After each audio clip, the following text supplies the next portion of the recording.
Cuman dulu itu orang Betawi penanaman pendidikan agamanya dikuatin.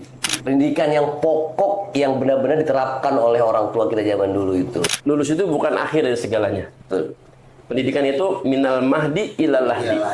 Ya, jadi pendidikan tuh lulus udah selesai, gua nggak usah belajar lagi. Kagak, sampai kita mati itu belajar. Libatkan Allah dalam setiap kegiatan kita, khususnya belajar. Salah katorikon, Ya, kata misufi ilman, sahalallahu lahu torikon ya jannah. Kasih kemudahan oleh Allah Subhanahu Wa Taala. Jadi memang dari situ kita tahu tuh. Jadi kalau kita emang meniatkan memberikan pendidikan kepada anak kita, Allah pasti kasih kemudahan. Ingat, kagak ada namanya bekas guru. Walaupun kita udah S3, kita ketemu guru kita, guru PAUD, guru TK, itu guru kita. Jaga hubungan baik dengan orang tua. Biar bagaimanapun orang tua itu kita itu hidupnya lebih lama daripada kita. Udah makan asam, garam, cabai, bawang semua udah dimakan sama dia.